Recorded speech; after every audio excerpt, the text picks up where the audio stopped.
So Kelly, Yes. if you can fill the information here. For Oh, this live stream. okay, okay. You can sit here. Okay, yeah. Okay.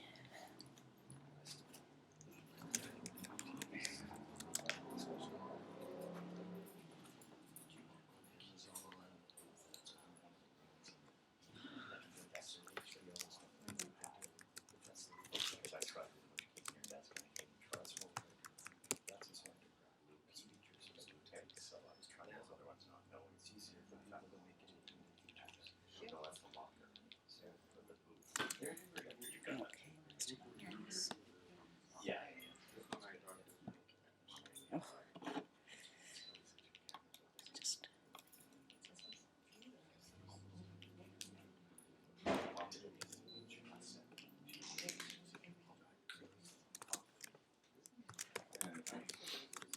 You might want to take a flash. I think we already got flights in here. Or is that a Fiji film where you can't take it off? Okay. Oh, hang on. Can I take a look? Momentarily. Wait, I'll introduce you. One second. Yeah. This is only for the recording, right? This is not Yeah, that's just for this camera. Yeah, yeah. And you let me know when you yeah. want me to start. And Yeah. we'll begin pictures. Okay, and There you go. okay. What's up, Mom? Okay. It's raining every day this week for film festival. It's like, is this like a curse? It was raining during like the city festival for a bit. I'm like, for God's sake, this has been following us. Okay, I think we're. Are we recording? Yeah, we're recording right Okay. now, and that sounds amazing. Okay, wonderful. Even my obnoxious voice. Thank you. Welcome everybody to our. This is number 4 on our workshop parade. Oscar Rodriguez Gorrez, originally from Veracruz, Mexico. yeah, and now living in LA. So he's going to be doing this workshop on indie fiction production, and I just want to let everyone know that these workshops, these master classes, we're able to do them free of charge because we have support from Canada Council for the Arts, also Ontario Arts Council, and but we get funding to be able to give some speakers' fees and some aid with travel bursaries to be able to make sure that we bring filmmakers here so they can present their films and then share some of their experiences on how they make films. So with that, we'll Thank you very much. take it away. Thank you for having me here. Well, as I said, my name is Oscar Rodriguez Gorriz. I'm from Mexico. A few things before starting. Well, you notice my thick accent. Sorry for that. And you will. I might have some typos on the presentation. Is more like a guidance for me to know what I'm going to say. I'm going to be going a little bit fast because there's so much things about indie film production. I just want to reach to the end, have some good Q&A about if you have any specific topic you want to talk about. And the other thing is, remember, I'm more on the side of writing, directing, so my point of view will be more on that side than the actual producing. I want to talk a little bit about that, but it's going to be more in the directing, writing side. I just really quickly, I would like to just get I know some of you have some films here and stuff like that. I just want to have an idea of where are you're standing at in terms of filmmaking. I don't know if we can start over there, just saying your name and you're a filmmaker or. I'm Smika Rocco. I'm the documentary filmmaker from film. Well, nice to meet you. Nice to meet you. Yeah. You want to, Nola Doherden, not a filmmaker. but you will be. Oh, morning. Oh. Yeah. Honey So or? Well, Selma, you want to? You go first. Yes. Yes, I have a 2 documentary. I want to be absent, and the other one, where's my mother house? That's great. You want to go? Yeah. I'm Chaz. I don't have any films here, but I am a photographer. So it's like, I don't know if that's relatively to film. No, that's Sure. it. Ah. And Gary, or No, I'm not a filmmaker at all. I just work here, run around the festival. okay, you want to go over there? And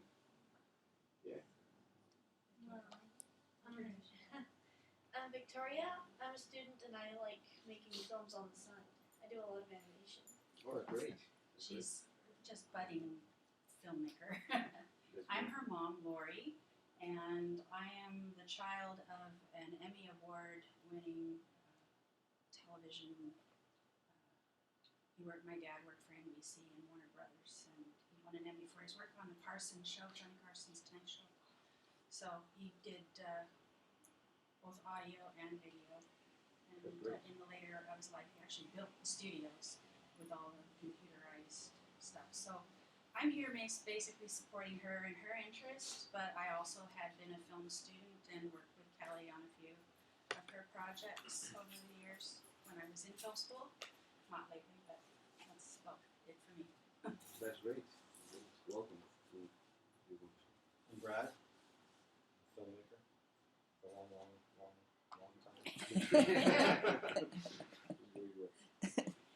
I'm Sandy, and I've worked on documentaries, my own and with Docs North, and with Kelly, and I like writing screenplays.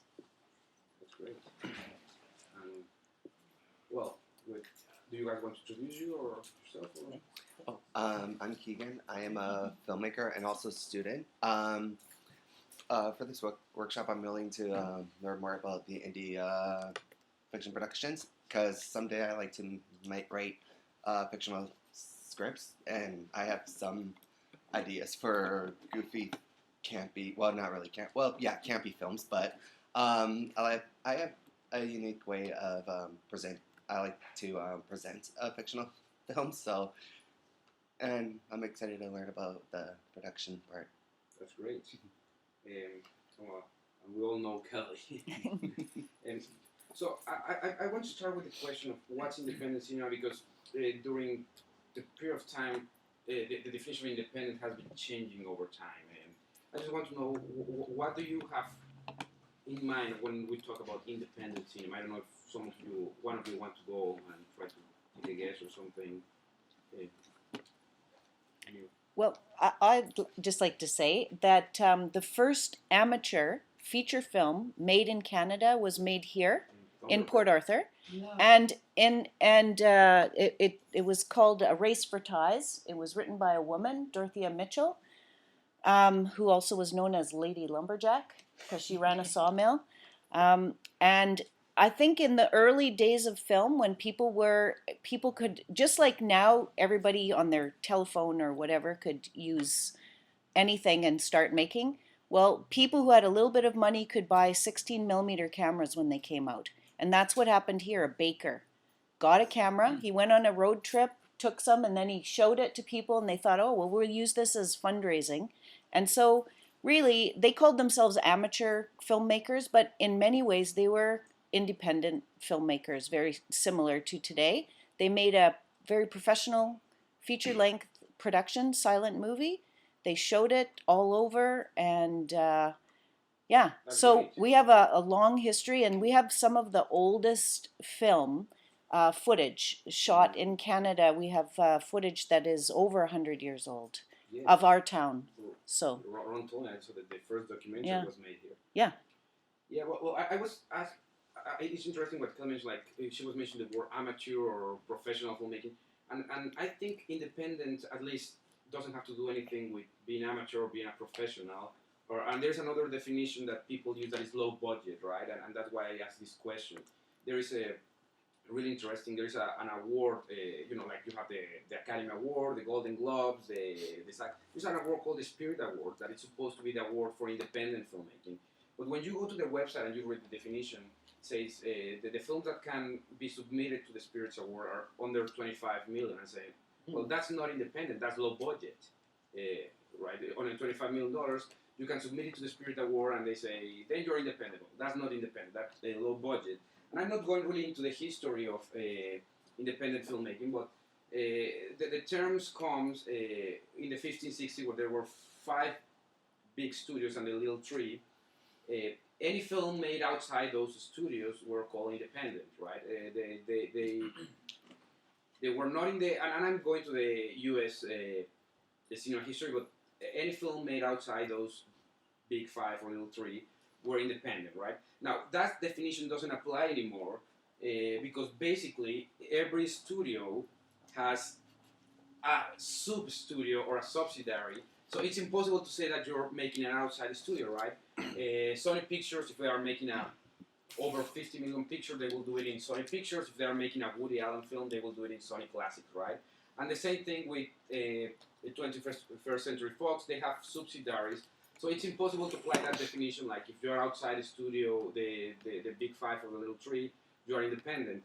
And especially also because there are so many independent production companies, right? Like some of you will recognize Plan B is the Brad Pitt, Angelina Jolie production company, right? They made 12 Years a Slave. They won the Oscar for that. They did the Big Short last year.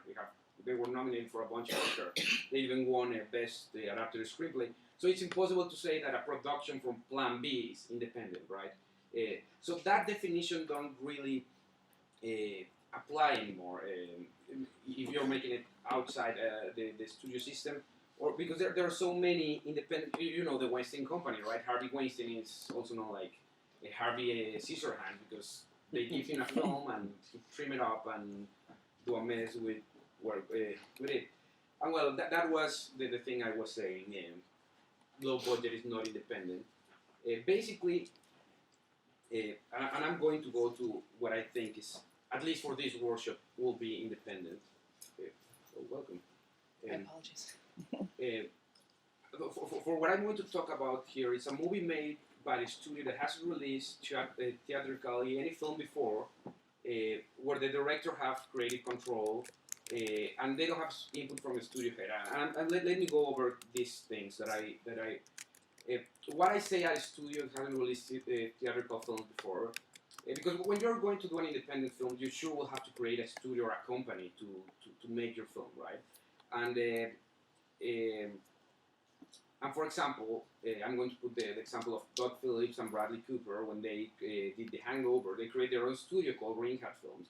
So when they begin to release films, they begin, and you have a studio and a company, you begin to have an agenda, and you begin to say, my studio produce films over these lines, and the studio produce films over that line. So that's what I say. They haven't released film before because it's important that the filmmaker has creative control, at least in the definition that I'm going to talk about independent, right? And it's also important that they don't give you input because they begin to tell you what sells, what doesn't. So in the terms that I'm going to speak about independent filmmaker is the director's voice, the filmmakers and creative's voice, right? And I put a little mark there. You don't have a distribution deal before because some films you can go to a market and pre-sell it. And then you will be depending, that is the opposite of independent, on those investors. They will tell you, okay, but we want this scene because this sells on China, right? We want this to appear because this sells here. So that's not independent, right? Independent is when we have the creative control and we don't have the inputs of big studios or not even big studios, small studios with an agenda of making specific films towards there, right? Again, there are some small companies that will be focused on comedy and some bigger companies will be focused on, and they will be to lead you, they will grab your screenplay and they will going to shape it to fit their style or something. So it's, when we're going to talk about independent is when they have the creative control and they basically go and do what the vision is, right? If Bill Gates, going back to this, if Bill Gates say, I'm going to do an independent film, I am going to put $500 million, it's a huge budget, but it's still independent because he doesn't have a studio telling him what to do or what he shouldn't do or anything. So that was just a brief introduction to be for everybody be in the same page with what's independent in this workshop. And then you will ask me like, that's Hollywood. What about the rest of the world? Well, the rest of the world also have small production companies, right? and there is some that you might recognize, and it's the same thing. Do you have the creative control? That is one of the most important things in independent filmmaking. Do you have a big production company telling you what they want, why they don't? They will have the final say in final cut and everything. So that's where we're going to today with independent. And at the same, we want everybody, I think, in filmmaking want the same thing. That is reach a wider audience, right? So what I'm telling you this is, well, before going here, give me a second. What I'm telling you this is because at the end of the day, you have to ask you, why I'm making this film, right? And what you want is the people to watch your film. So you have to begin to think of in that, right? How I'm going to market my film, how I'm going to sell it, how I'm going to reach that audience. And remember, you don't have those big studios to back you up. So I just want to start, if we can begin a dialogue, is what films have you seen in the last couple of years that you think they are independent? And I'm just curious, why do you like them? The Reader. Because I know they were produced by the late Anthony Minghella and Sidney Pollack, but there was an independent vibe to it, though, and plus the acting was, my gosh, it was just unbelievable, like amazing, and like I just think that like they really kept it safe because it was actually produced by the movie was produced by the Weinstein Company, and it was just a sign of, I just thought it was a sign of independence because we know the name Harvey Weinstein and of course the company that he runs. So I thought that was another great example of independent film. That's good. Any other that have remember an independent film in a couple of years that you have liked? Well, I remember a few years back I watched La Guerre des Tucs, or Snow Fights in English. Okay. And why do you like them? What do you remember of it? Well, it was okay. It wasn't the best film I've ever seen, but it was pretty good actually. The plot was stronger than most of their other works. I liked that, and it had a really good story. Really good story. That's good. And great acting. Good story and great acting. The same thing here Keegan mentioned. Someone else around? Just to throw it out there, I don't actually remember titles because I'm terrible with that. But what I find interesting about independent films is usually they're kind of pushing the envelope for the content, and it's usually not your mainstream narrative that you can that's really predictable. Because I find typical Hollywood films, you can almost you can go, you know that story, you've seen that story, So I do find that independent films tend to challenge the audience more. Pushing the boundaries of them. Yes, that's great. So there's some some films that I have seen in a couple of years that I think they were remarkable. I'm going just to mention really quickly. The one I love is made by the Duplass brothers. These guys are one of the champions of independent filmmaking. They're great in Sundance all years. A Girl That Walks Home Alone at Night. Actually, that's a great. I was telling Selma about it. It's a film that was shot in LA and made everything look like it was Iran. And it's a great. It was the first time that a female director, and that's her first film, she won a bunch of awards for that film. And I want to show a clip about it. Short Term 12. I don't know if anybody has seen that film. It was really interesting because they made a short film first, and they won a bunch of awards. I don't know if they won South by Southwest, and then they made a film out of the short film, and that was really interesting. Yeah, he won the Nickel Fellowship. Yeah, and Tangerine, a film. Yeah, I'm going to talk more about that film, but it was shot in an iPhone 6, completely in an iPhone 6, and it was widely released on theaters, and it was really amazing. Fish Tank, it's a British film, and you can see they have BBC films, and you're going to say, well, you just said that it's not a big production company. Why they have BBC? And sometimes when they distribute it, they also like to have the credit of production company. But that doesn't mean that when they start doing it, they were attached to the project. They just bought they just bought the project.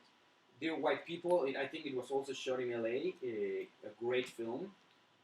And Dope, if you see Dope, is produced by Forrest Whitaker. He's not in the movie, that's great. And The Kings of the Summer, it was also on. It's a coming of age film. It was also in Sundance.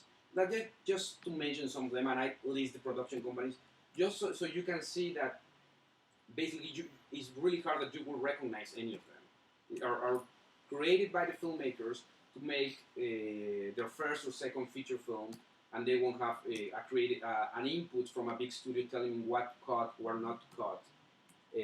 Anyway, so this is where I wanted to go. If you're making an independent film, why to make, that is what you were mentioning, a Hollywood template? Why the people will go to watch your film if you're making a Hollywood kind of movie, right? They have, Hollywood has A-list actors. Why will they go to watch your film with a known actor if they have A-list actors, right? They will have more marketing than you, they will have more budget than you. So why the audience will want to watch your film?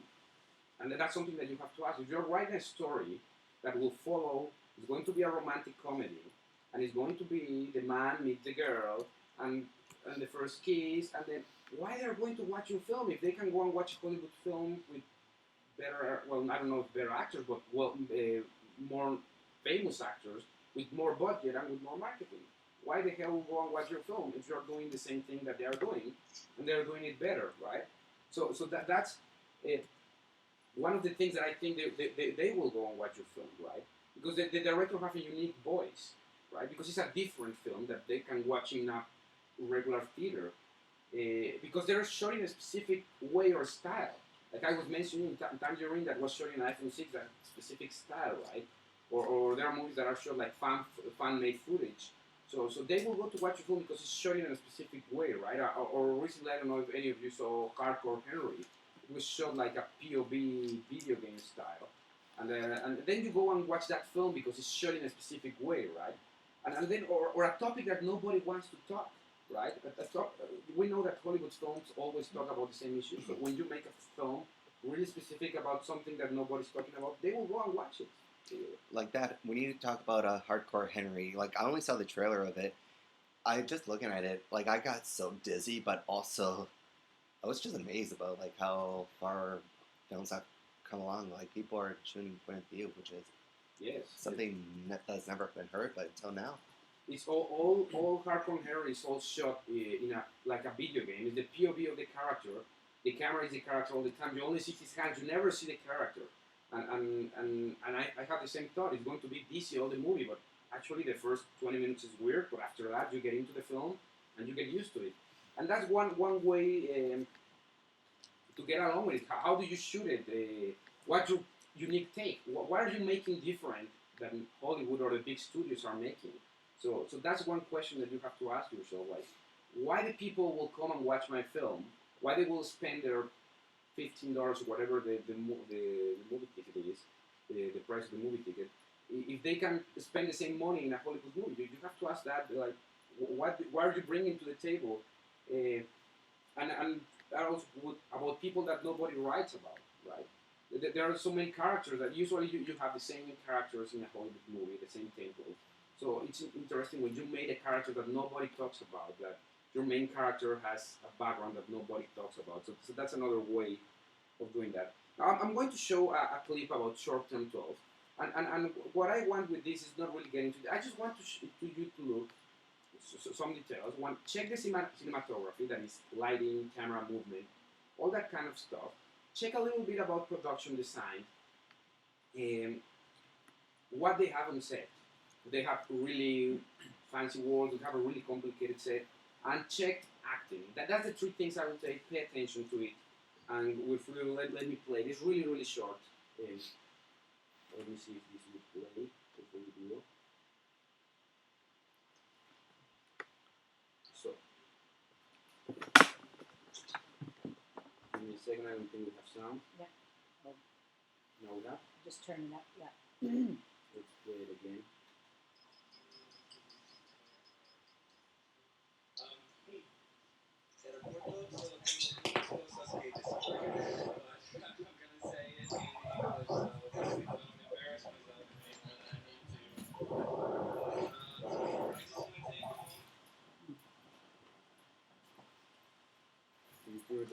Yeah, I hear it, but it's Anyway, thinks of you as just our foster parents. Okay, there. There we go. Okay. Just on a high. Dan got shocked from that. Ugh. And I, thank. I was just a punk kid who was scared of everything. When I had, did me and you show me? Is it just the cable? Yeah, I think. Les would be here Oh, there it is. if it weren't for you. I think we have it. Yeah. I'll let him put it again. Yeah, I think Yeah. we have it. Thank you. Excuse me. Hello. Será corto, solo tengo unas cosas que decir. But I'm gonna say it in English so I don't embarrass myself any more than I need to. I just want to take a moment to say thank you, Mama, Pops. I don't think anyone here thinks of you as just our foster parents. I don't even know what that term means, because to me, you're just Mom and Pop. And I think I speak for everyone here when I say, thank you for taking us in. For taking me in when I was just a punk kid who was scared of everything. When I had no one else, you accepted me and you showed me what it was like.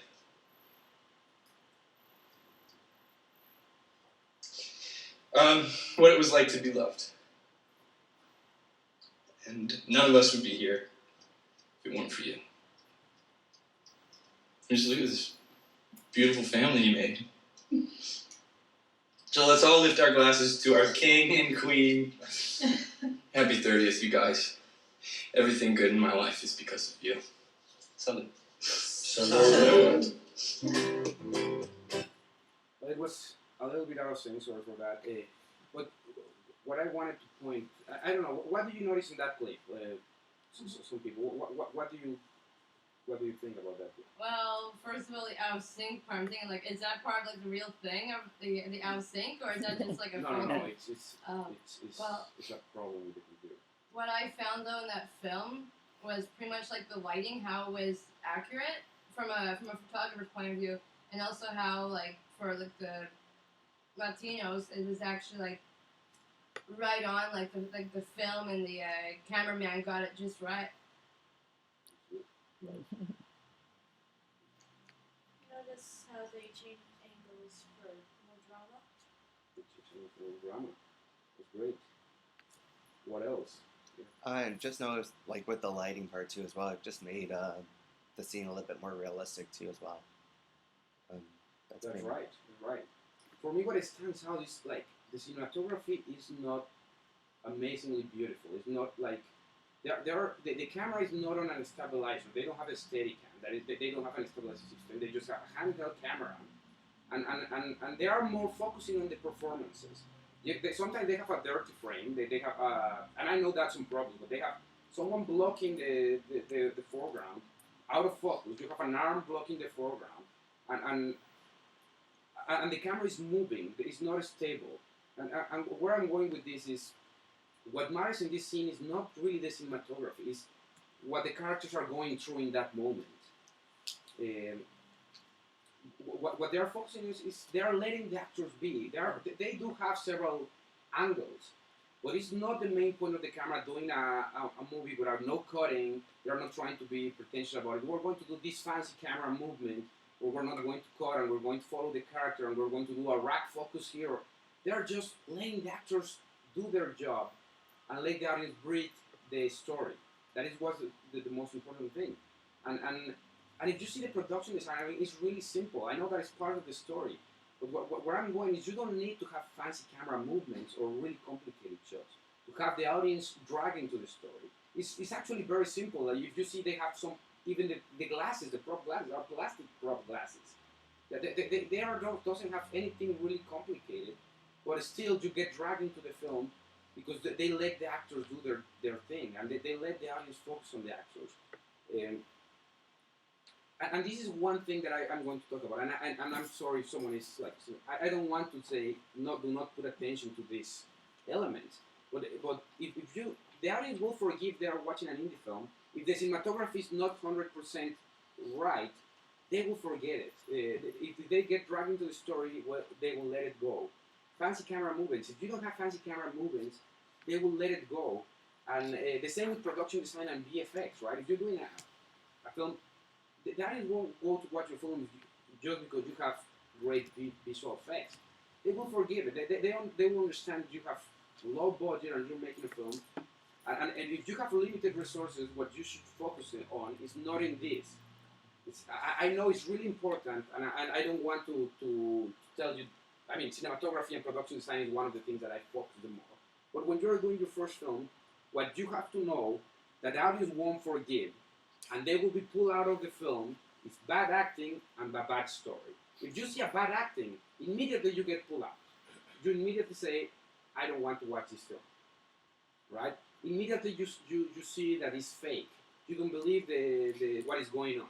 So a bad acting will throw you, the first second you see bad acting, they will throw you out of the movie. At the same time, a boring cliche story that you have seen over and over. So when I'm watching this, especially with so many content online, with Netflix and with everything going on, you start watching a story and you ask yourself, why am I watching this story? I have seen it so many times. Why am I wasting my 2 hours watching this film, right? So that's the two things I would say, focus more. Get a great actor and a great story. And that story that you really want to tell. Why are you telling this story, right? What's moved you to tell this story? Is this personal, or is this just that you want to write a fiction about something that you don't feel attached to it? You have to feel that necessity to say, I want to tell this story.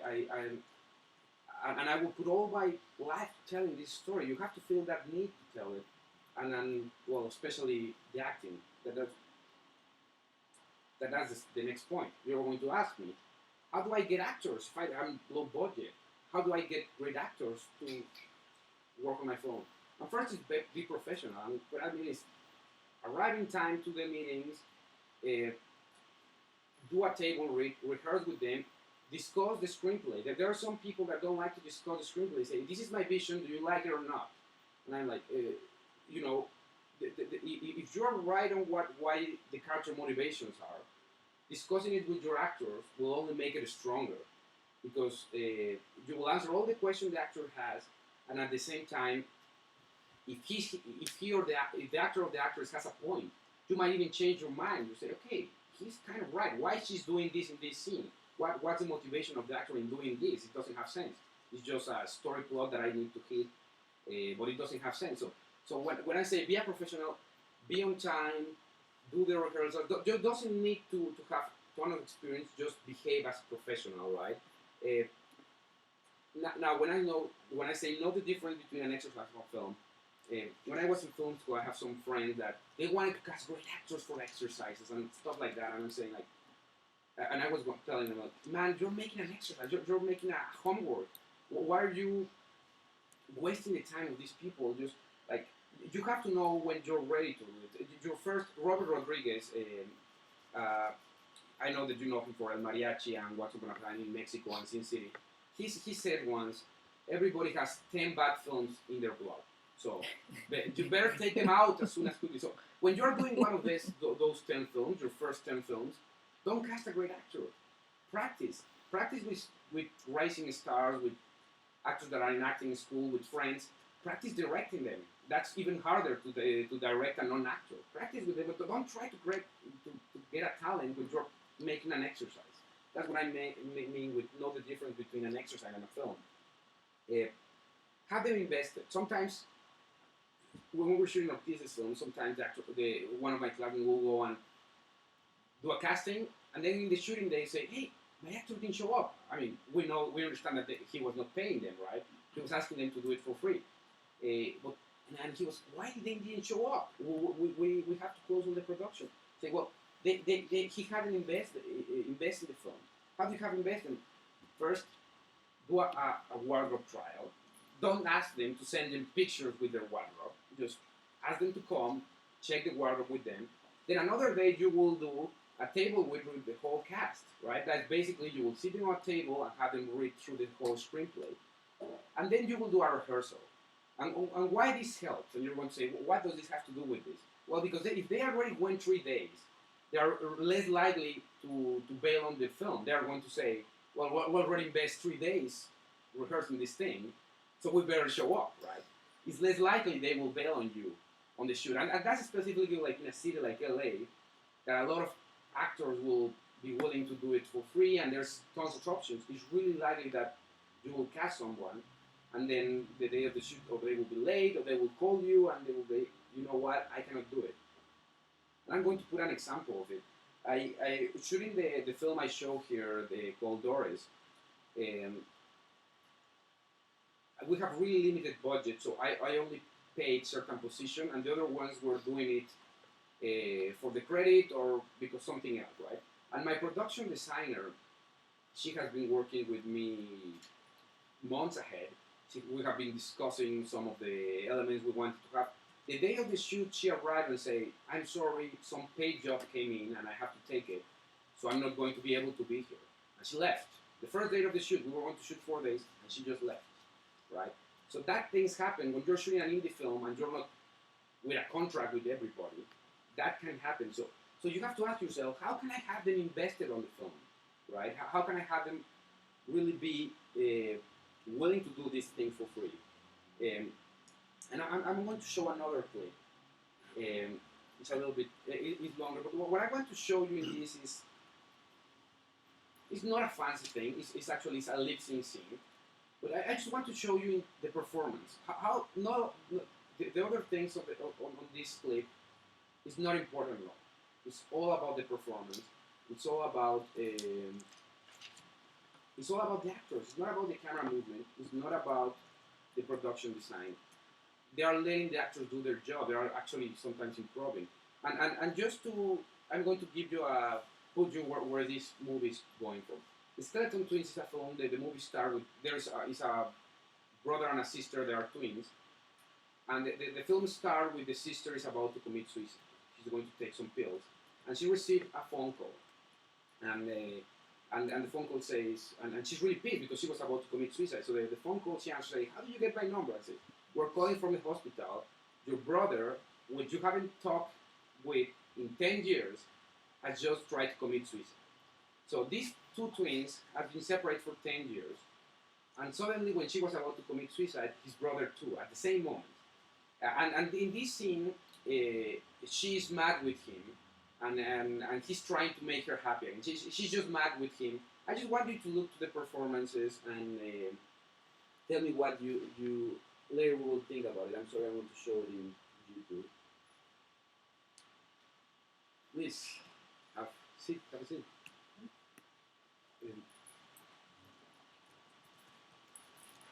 Okay, hopefully it will play on scene. Oh, you cannot see it, right? I don't know why.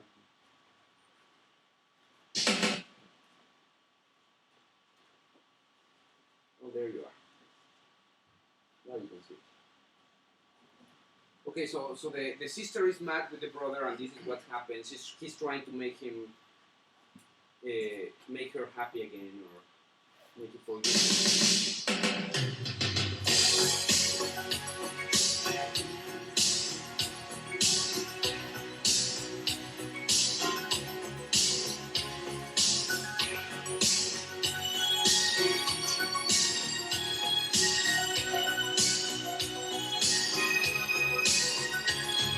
Looking in your eyes, I see a paradise. This world that I found is too good to be true.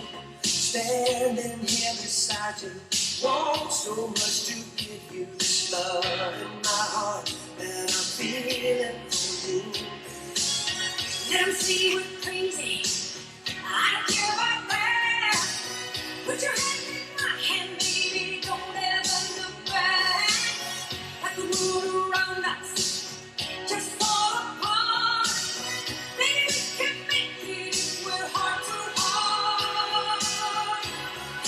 We can build this thing together, stand this strong forever. Nothing's gonna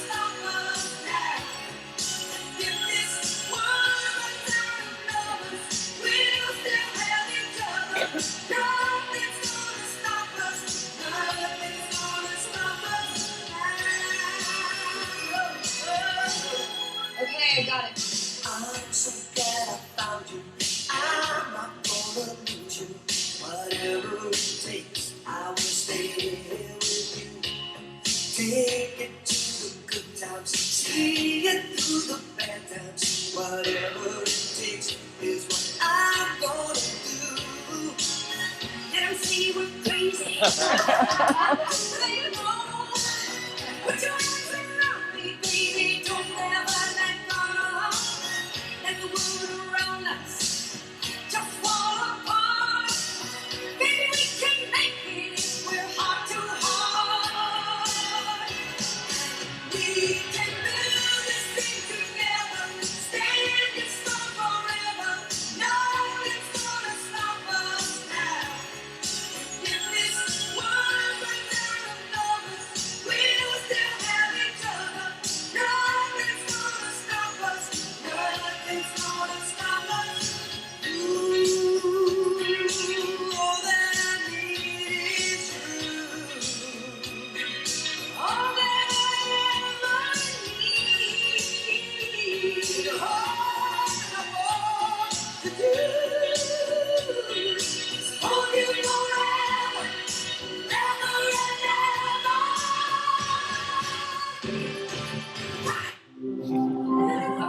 Why the kicking part?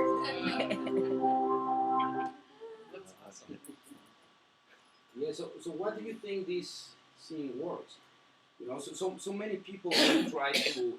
It's a reconciliation clip to guys that are fighting each other. They will write fancy dialogue and forgive me and whatever, and they will try this weird staging. Why does this scene work with no dialogue almost? It's just they're singing.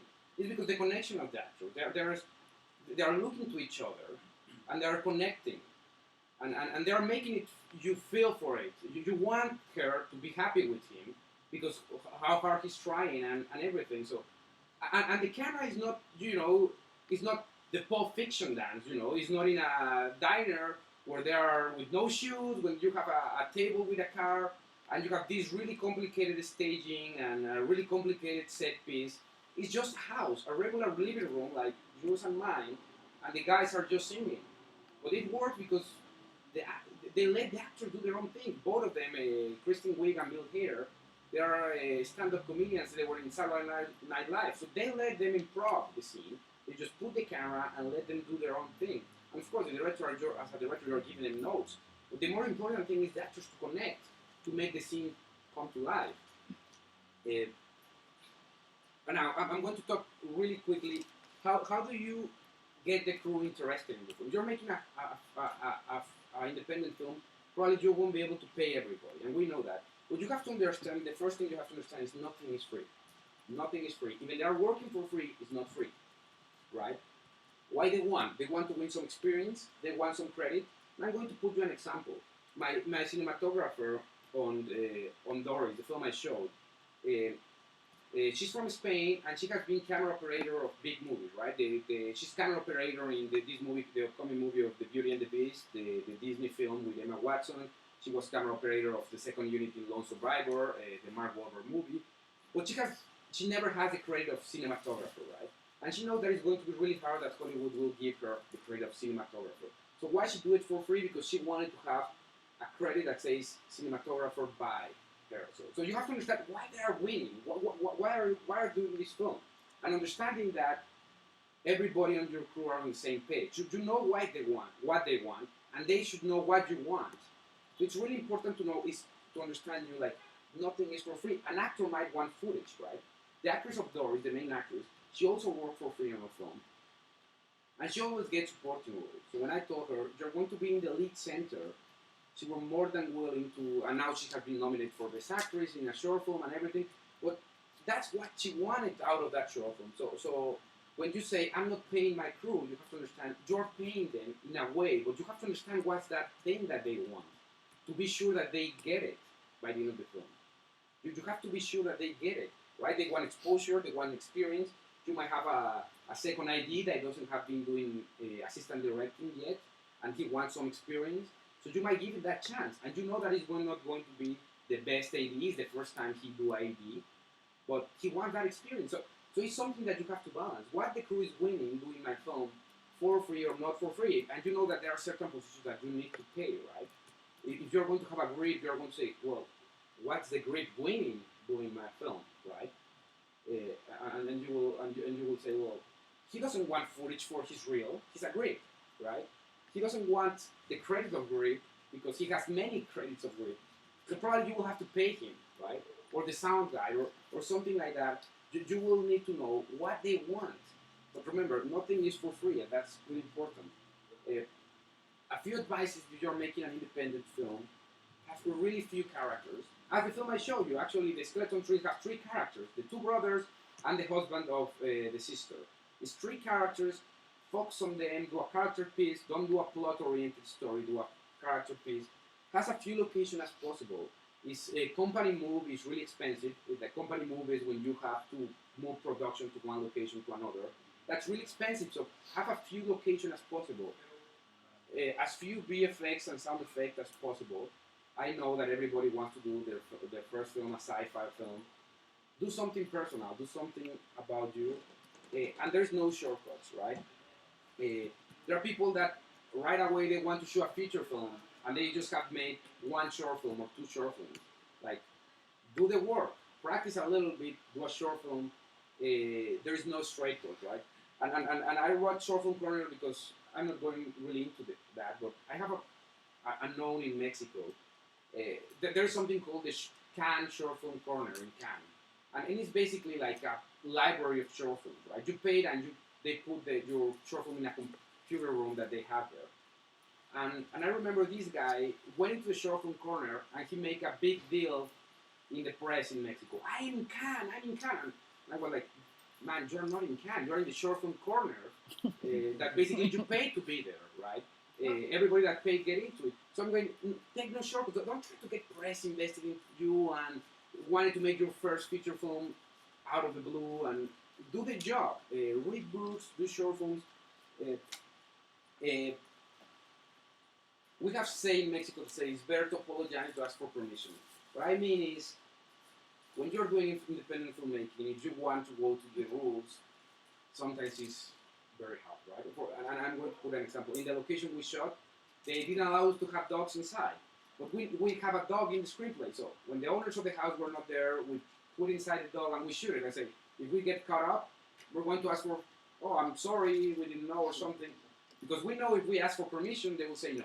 So sometimes it's better just to ask for forgiveness and say, or for take apologize, like, hey, I'm sorry, just go and shoot it, right? And if they kick you out, well, they kick you out. But that's a two-sided weapon, because if you already have your crew there, you already rent equipment, and they kick you out, well, you will lose money. So you have to be careful with that. It's a two-sided weapon. You know, if you don't ask for permission, it's really likely they will kick you out. So you have to shoot fast, and that's what guerrilla filmmaking is. And I'm sorry that I'm going quickly, but I think we're running short of time. So this is one really important thing that I want to emphasize. Before shooting your film, the first thing that you need to know is how you're going to market it. And I'm going to put the example of Tangerine. That film is about two transsexuals. So when they think, just wonder, when they are thinking, what's our niche audience? How many people will come to watch film about transsexuals? Right? The gay community is not interesting. The lesbian community is not interesting. The straight community is not interesting. And the transsexual community is, maybe half of it will come and watch your film. So what do we make to have the audience come and watch your film? Make everyone transsexuals. No, they shoot it with iPhone 6. So what they say is the first film shot in iPhone 6. And everybody went to watch it because it was shot in an iPhone 6. So what they were doing is not because they didn't have budget. The director has done film before. They shot it with an iPhone 6 because it was a great way to market the film. It's a great way to have audience come and actually watch the film. And if you watch the film, it doesn't look that it's shot in iPhone 6. It's not like fan footage film. It's not part of the story being shot as an iPhone 6. It's just a technique to sell the film. And that's something that you have to think about before shooting it. What's my niche audience? Where is this film going to? Right? Who is going to actually come and pay to watch my film? If you think about this when you already shoot it, it's going to be way, way more hard. It's going to be harder. You have to think about this before shooting it. Who is going to watch my film? Watch my niche audience, and how I'm going to market it. Now, a small thing is film festivals are different than film markets, and you have to understand that in terms of when you're doing a feature film. In my point of view, film festivals are really great for short films, But when it comes to feature films, it's really important to see why are you sending it to film festivals. Is there a film market? Some film festivals do have a market, like Sundance and Cannes, but some others doesn't. So are you trying to sell the film to a distribution company? Because not all film festivals have film markets, and it's really different why you send it. And there are specific film markets, like the American film market, where you just go there and you basically sell your film. So that's something that you have to ask yourself. Am I making a feature film just to send it to film festival? There's nothing wrong with it, but of course everybody wants, as we said at the beginning, a wider audience. So if you're trying to sell your feature film, you better target some film markets. Right, and I write a few bits, I'm not going really into that, I think film festivals are really good for shorts, and for feature you have to ask yourself, who will be there? It's going to be distribution companies, it's going to be producers, it's going to be someone that see the film and want to buy it, because it's only, if you're going only to show it to audience, why you don't upload it to YouTube or Vimeo for free? I mean, if you're just going to show it to some audience. If you're showing it to a film festival, it's important to know who is going to be there. Is someone that actually going to buy my film? And the other thing I write is there are not badges to collect, because I have some friends that have been at a bunch of film festivals, and they just number the film festivals. They were collecting badges, like, now I'm in 51 film festivals. And I'm like, come on, there are not really like badges or medals that they're collecting. Treat each film festival as a specific audience, right? You cannot treat them just like a small piece of metal that you would hang on. It's something that you have to know that it's a specific audience and they have a specific taste. And if you can go, it's really important that you go and interact with that audience.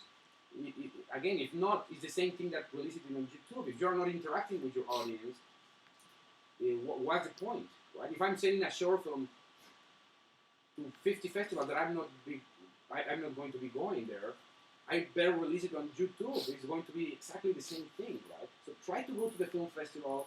There are not badges. Treat them as individuals, right? Each film festival is different from each other. And then I have a Twitter discussion with some guy that I didn't know, and he was asking me, hey, with the money that you spend in your short film, why not to make a feature film? Right? You can make a feature film with that money. And I was telling him, do you really have the resources? And it's not the same thing to shoot for 4 days and to shoot for 2 months or for 1 month, right? It's not the same thing to ask the crew to come and work for free for 4 days than to ask them to work for a month. So do you have those resources to keep the production going for 1 month? And do you have the experience? It's not the same thing to tell a story in 15 minutes to tell a story of 2 hours, right? So that's something that you have to ask. Why should I make a feature film? Better do some really good short films, and when you're ready, jump to the feature film. And then some stories don't need to be stretched out. There is a great movie called Chunking Express that is basically not 2 short films, like 2 medium films, 2 stories put in one. And when you Wong Kar-wai, when they asked him, the director, why you didn't make one feature film of each one of them, he said, because the stories were short. I didn't want them to stretch them out. Some stories doesn't have gas to be a 2 hours feature film.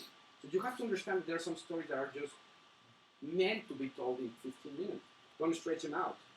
And this is really quickly. There are many people that are starting and they begin to think about themselves as an artist and say, you don't understand me, I'm an artist, you don't understand my screenplay, right? Let the audience tell you that. Art is subjective. You cannot think about yourself as an artist because, you know, a small kid that put some paint in his hand and then put his hand in a paper and just paint his fingerprint might say that's art. So don't think about yourself as an artist. Let the audience judge you. So when someone is arguing with you about the screenplay and about this, don't use that excuse. I'm an artist and you don't understand me. And so many people do that, and the egos in filmmaking is already too big to. Yes, know your genre. This is not a screenwriting masterclass, but it's important to know what you're doing, right? If you're doing a horror, your character is going to be really small, and your plot is going to be really big. And in terms of plot, I mean, for example, let's put Jaws, right? Really, the character is small. What is really important is the big shot, right? If you're doing a movie about a haunted house, the character don't really matter. The character is going in, and what is going to be really important, and is going to have a lot of development, is the haunted house and the spirits in the house.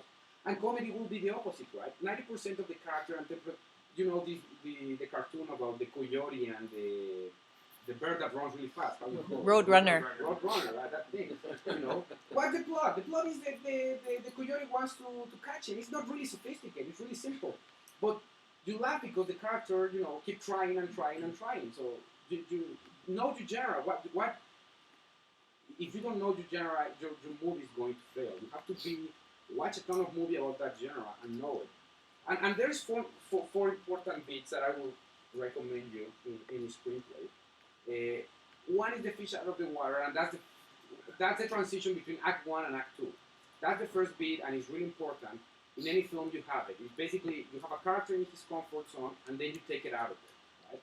In any movie, you know, in Star Wars, the main character is Luke Skywalker, and then 2 droids come, and now he's a fish out of the water. They kill his uncle and aunt, and he's a fish out of the water, right? In Lord of the Rings, Frodo is perfectly in his comfort zone in the Shire, and then the ring comes and he's a fish out of the water. And you can put any film, even in Mad Max Fury Road, that doesn't have any plot, it's just a car chase, and it's an amazing film. But Mad Max is really calm in his comfort zone, and they come and trap him. He's a fish out of the water. And that's the transition between Act 1 and Act 2. That's one of the most important plot points. The midpoint usually is at the middle of the movie, and what you do is you reverse what the character was doing. He's going to have the same goal that at the beginning, but you're going to reverse it. I'm going to put an example, Whiplash. Have any of you seen that movie? Yeah. Okay, the first half of Act 2, the character is trying to get the part. And what happened at the midpoint? The professor brings a new replacement, and now the character is trying not to lose the part. He still wants to be in the band. The objective is the same. Be on the band. But the first half is trying to win the part, and the second half is trying not to lose the part. So you see, the goal is the same, being in the band, but in the midpoint you reverse it. That's really important. The character overall objective will be the same, but you will reverse it, and that's the midpoint. It's the second, and that happened in the middle of your Act 2. You will divide Act 2 in Act 2 Part A and Act 2 Part B, but this is really important. All is lost. That will happen a little bit before the end of Act 3. That is when your character will hit bottom. He will be in the worst of the worst. And that's, did you all see Mad Max Fury Road? No? Well, I'm going to spoil a little bit for you guys. Go and see it, right? Yeah. But basically that movie is about Mad Max getting out of that fortress, right? And what happened when it all is lost? When they find out that there is no water and there is no town, basically they say, you have to come back. What can be worse than coming back where you just escaped? Imagine that you just escape a prison and something tells you, now, in order to succeed, you have to go back. It's the all is lost moment. It's the lowest moment of the character when all hope is gone. And the character will have to find the sin herself to redeem himself. And that's the climax of the revenge, right? The fourth point, that is Act 3. And basically, that's when the character finds what he has learned in his journey to come out and succeed, right? So there are so many more beats, but I will emphasize in these 4 beats, because that will help you to shape the story. And then I will talk a little bit about structure. Act 1 is always 25%, Act 2 is Act 2 is 50%, and Act 3 is 25%. Why is this important? I work with a guy that do a lot of doctoring of screenplay. He told me 80% of the screenplay that don't sell is because they don't have a structure. Right? So it's important. Audiences are used to have a kind of where the movie is going. So it's not exactly that you have to hit the exactly amount of pages, but it's important that you have an overall idea. You know, my Act 1, that is when the fish out of the water will hit, is going to be around 25% of the movie. Then another 25% and the midpoint will come. That is right in the middle of Act 2.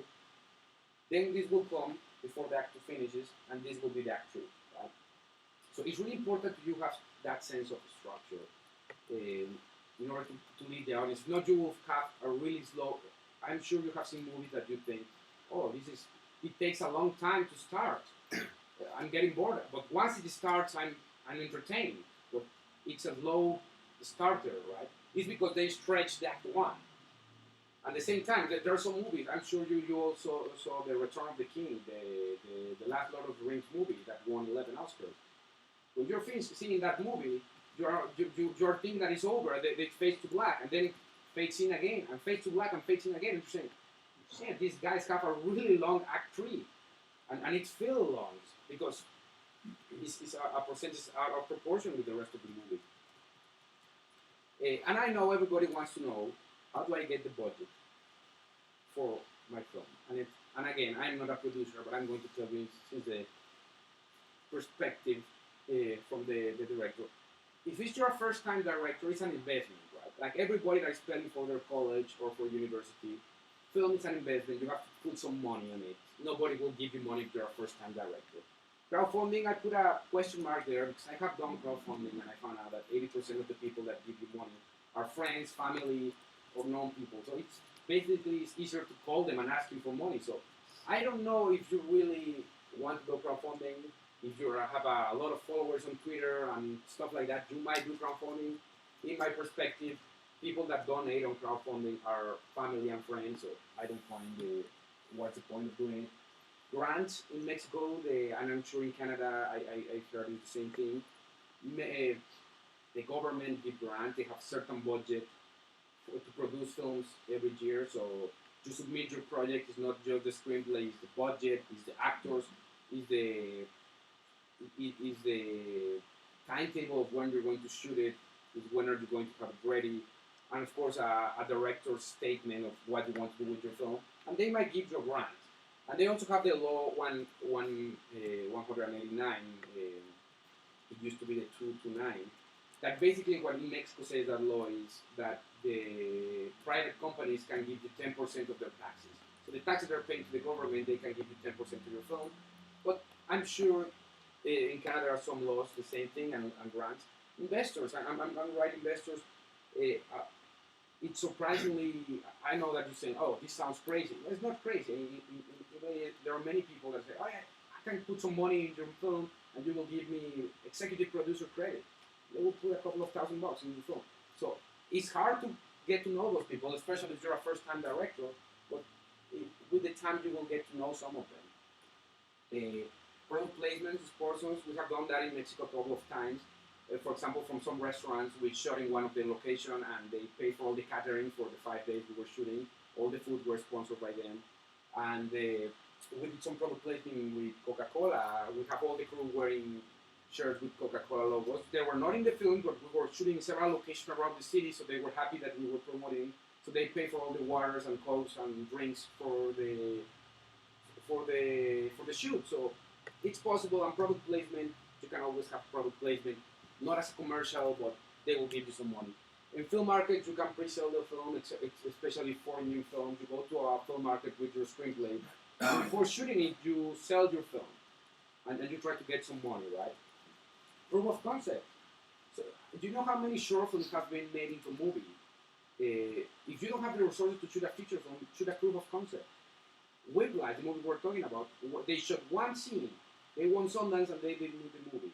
Beast of the Southern Wild, also nominated for Best Picture and Best Director and a bunch of awards. It's a short film that they made a film, a feature film out of it later. There was a short film called Curfew that won the Oscar for Best Short Film, and they make the movie called Before I Disappear. The same actor, the same director, but first they made a short film. So that's what I mean with proof of concept. Short film 12 is another example. There's a movie called Mamá that Guillermo del Toro saw the short film. They decide to do the feature film later. So that's a great option. Optioning the screenplay to a producer is find a producer that is interested in your film and want to put the project together. If you are not a producer, find a producer that wants to option your screenplay, give it to him. Getting an agent you cannot submit your screenplay to big studios. If you go to Fox or Paramount and say, hey, here's my screenplay, they say, we don't take screenplays. You have to submit it to an agent. How do you get an agent? Do a great short film, put it out on the festival circuit, and the agents will come to you because, honestly, it doesn't work if you call an agent and say, hey, I need an agent. The agents look for you, not the other way around. I was going to talk a little bit about what I want to show the last clip. So, basically, this is a feature film I did when I was in college. It's 10 stories about that city, right? And we were using as a template New York, I Love You, and Paris, Je t'aime. There were 10 stories about that city, about love and everything. But the difference is, like, you watch Gorriz and Alfonso Cuarón, that is a Mexican filmmaker, is making one of the segments. And the Coen brothers is making another one of the segments. And Gus Van Sant is making another one in December. And when you ask yourself, what do these filmmakers have to do with Paris? It's nothing. They're just famous, right? So we went with the same concept that we grabbed the 3 biggest universities in the city, and we grabbed 10 directors, and we gave him one story to each one of them. First, we did a screenplay contest. One that we have the 10 stories, we choose the directors from the 3 universities. And it was when Mexico became really insecure and violent. There was a time it was not as hard as it was. So we wanted to enhance the good part of the city, the good part of the town. So it was a pretty successful film because it was a film from the point of view of the students from that city about why they saw Mexico through their eyes, without violence, no insecurity and everything. So we went to some festivals there, we won a couple of them. Then all of these are having short films, and I have done also some commercials, and I do editing for a show called Travel Scope, which has won 6 Emmys. It's a travel show that they broadcast in PBS in the US, and I do some editing for Hollywood Reporter. And these are short films. This one I did crowdfunding for. These 2 were shot in LA. This one was shot in Monterrey, Mexico. So I just wanted to tell you a little bit about I really want to go deeper in it. I want to go deeper in some crazy stuff we have done, like shooting it, but I don't think we have time. I just want to show you a small clip of a movie that I love that is called A Girl That Walks Home Alone at Night.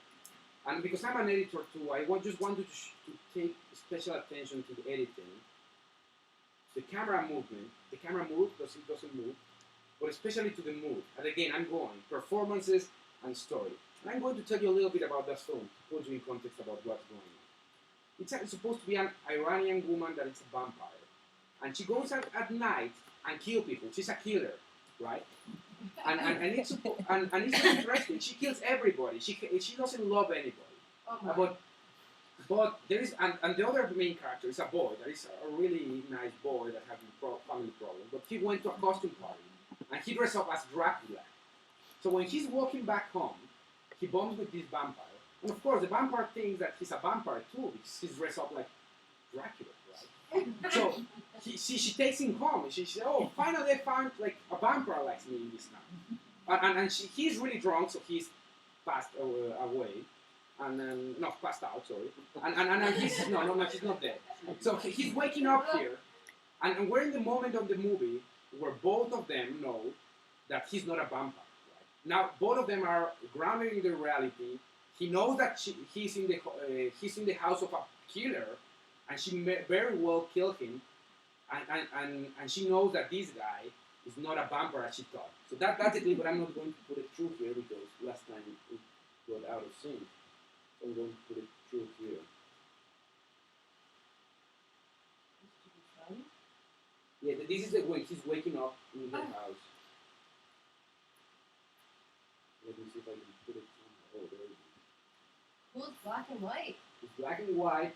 It was last year, if I'm not wrong. And it won a bunch of awards. It was really successful thing.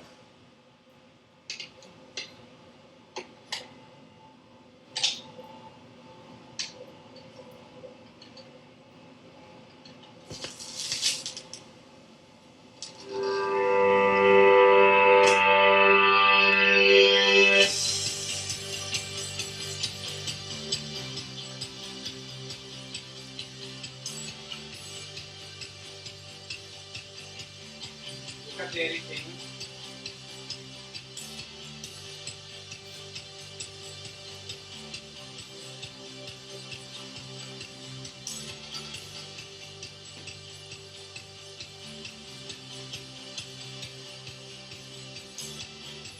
I love the feeling when we lift off,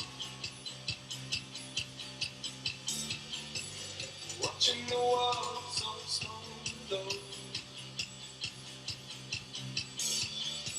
I love the dreaming when I think of the safety in the clouds out my window. I wonder what keeps us so high up. Could there be a love beneath these wings?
catching up with me.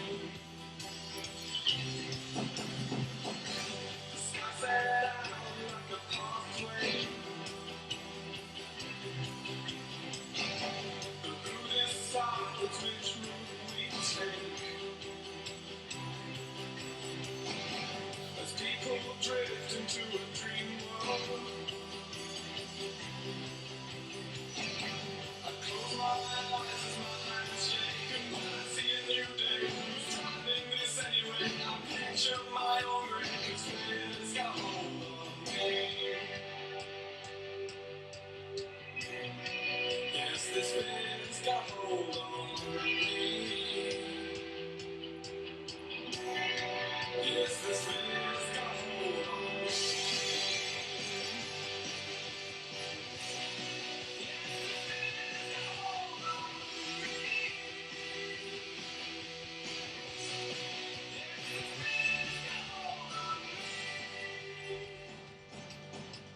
Floating neither up or down, I wonder when I hit the ground. Will the earth beneath my body shake and cast your sleeping hearts away? Could it tremble stars from moonlit skies?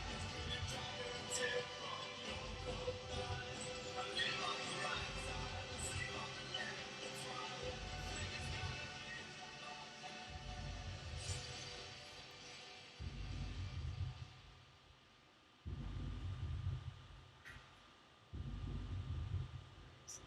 So, how many cuts did you saw? You see, one cut. It was the wide shot to the medium shot or close up, and it's a really slow piecing, but it's a payoff of what you have seen: a really violent vampire killing people, and this guy in the search of love, and then he exposing his neck and saying like, if you want to kill me, and she decided not to do it for the possibility of why they can become, right? For the possibility of love, for the possibility of... So it's a really powerful moment, but again, the director leave that to the actors. The performances are really good, and it's a payoff in the story, right? And again, it's not about how you move the camera. It's not about. It's about how do you hook the audience into your story. I have seen so many films that they have great camera work, they have great cinematography, but there is nothing in there. There is no story. There is no performance. So that's the two things that I would like to, at the end of this thing, to keep. It's really important that you focus on those two elements, the story and the performances, and let your actors breathe. Sometimes we're rushing through the film. We're doing quick cuts, and sometimes it's really important to have some breathing room, to let the actors be their characters, right? And I'm going to finish almost here, just to open the Q&A. And there is the secret. Everybody wants to. Well, there's no key, but there is one element that I will tell you that is, if you want to be successful, you have to have that. And that's really simple, and that's watch films. You don't know how many screenplays friends of me send me. Say, hey, I have a great idea, nobody has done it. And they send me the screenplay. I say, okay, before I give you, and I read it, and I say, okay, before I give you my feedback, I want you to watch this, and this movie. And later we will talk. And then I say, do you want my feedback? Oh, I didn't know that it was already made. Yes, it's already made. How can you know, how can you make an original film if you don't watch films? Right? And that happened to me every time. Friends send me a screenplay and say, hey, I have a great idea, nobody has done it. And the truth is, every story has been told before. It's just about how you tweak it, how you combine genres. But the only way you can do it is watching film, watching as much films as you can. Indie films, big films, old films, new films, all of them. You know, many new films are just grabbing old stories and remaking them in the modern context. So it's really important you watch films in order to be able to write a really original piece coming out of you. And I know that you will say, this story is something that happened in my town, nobody could know it. Well, the same thing happened in another town in a different part of the world. So there is no shortcut, you have to watch films. So I'm not going to open to the Q&A, I'm going to leave this here. That's my website, you can find there my email if you want to write me. I'm open to just to be in touch, write me. You can add me on Facebook or whatever. I would like to answer as many questions as I can. Right now, I know that we don't have a lot of time, but please go to my website, shoot me an email. I always answer. It will take a couple of days, but I promise I will answer. So let's open up the Q&A. We have some questions. Well, just the one though, but for like that film you did show us, like the black and white one. Also, the music too also sets a good mood from like that was from White Lies, I believe that song was from. So yes. yeah, it's like. And they should it knowing which song they will use. That's the song is called "Dead." It's by White Lies. And they're really that's my close favorite friends. band. It's like like I would watch that movie now. It's like They are really close friends with the director, and and White Lies, the band White Lies are really close friends there. So she knew which songs she will use for that song. pretty smart to know what to use what song and music for a vampire film. Yes, it's great. Good. Would you recommend, if you have a particular song in mind for a scene, would you recommend trying to get the licensing for that song before you shoot the scene? If they are going to be dancing to it, yes. If they are going to be just listening to it, you can do it later. Because look, famous songs are really hard to get the license for. Sometimes you can ask for permission to, like, hey, I'm going to play it in film festivals. Can I use it? Sometimes they will say yes. And if you make a deal with them, okay, if I sell my film, how much it will cost me to buy? Because sometimes, music licenses is one of the most expensive things. Richard Linklater, the director of Boyhood, when he was making Dazed and Confused, more than 60% or 70% of the budget of the movie were in licensing the songs he wanted to. So it can be really expensive. So if you don't have the budget, you can ask for permission, and I'm only going to play it through film festival. I'm not going to upload it to YouTube or Vimeo. If my film gets picked up for distribution, let's make a deal beforehand of how much I will need to pay you. So when you sell it to Harvey Weinstein, say, hey, here, Harvey, buy my film. But by the way, you also have to pay for the music that is this much. It's $3 million for the music. Oh, right, I will buy your film for this much, and then I will pay the music owners that much. Right? So that's. But if they were going to be dancing to the music, you have to have the rights. It's not. If you replace the song, they will be dancing like out of sync. Like the Skeleton Twins. Yes. Well. Yes. Imagine that scene. If they don't have the right, they will be lip singing to something they don't have the right. So yeah, that's right.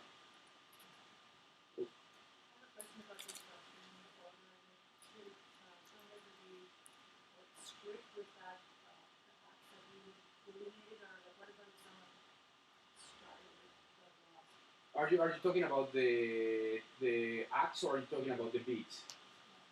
Well, in the beats, yeah. You're talking about how do you write them? No, like how do you present them? Well, usually you have to have that kind of order. You can write it as any in the order you want, but it's important if your character has a really deep moment at the beginning of the movie, then a really low moment at the beginning of the movie. If he's sitting around at the beginning of the movie, what is he going to do to the rest of the film? Like cry or like you know what I mean? The story has to keep moving forward. So and also remember that was something that I was telling Ron that I saw his documentary AKA, and what the thing that I more appreciate about his directing was the build up. Because if you start with the biggest event, then when you're actually in, you say, well, why I saw the rest of the movie? They already told me the important piece of it, right? If they start with the big event, with any movie, if you start with the climax, why am I watching the rest of the film? It's not built. There is no build up. So it's just important that you know that the lowest moment of the character have to be towards the end, because if they already overcome a lower moment at the beginning, then you say, oh, he already managed to solve that other problem that was bigger at the beginning. So I'm sure he will handle this smaller problem, right?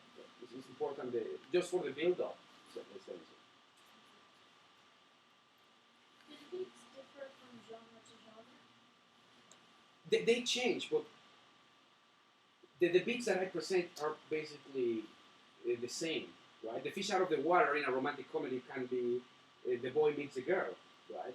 He was in his environment, perfectly calm in his work, and now he knows a girl and he likes her, right? That's the fish out of the water. And in a horror movie, the fish out of the water is when they buy the new house and the first ghosts appear. That's the fish out of the water. Now they are not in a new house, they're in a haunted house, right?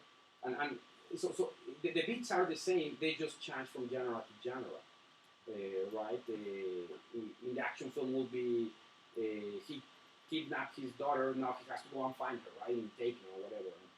So it changed from genre to genre, but there's usually those 4 beats, they're always there. We're going to have to wrap it up because Mika is on next, and we should take a few-minute break. But I just wanted to thank you so much, Oscar. Excellent. And we've been live streaming this and recording it, so we'll be able to, we'll edit it up a little bit, maybe get your PowerPoint presentation. Sure. And then it'll be on Bay Street Film Festival Masterclasses website. So let's just take a 5-minute break and we can set up. Thank you. Thank you.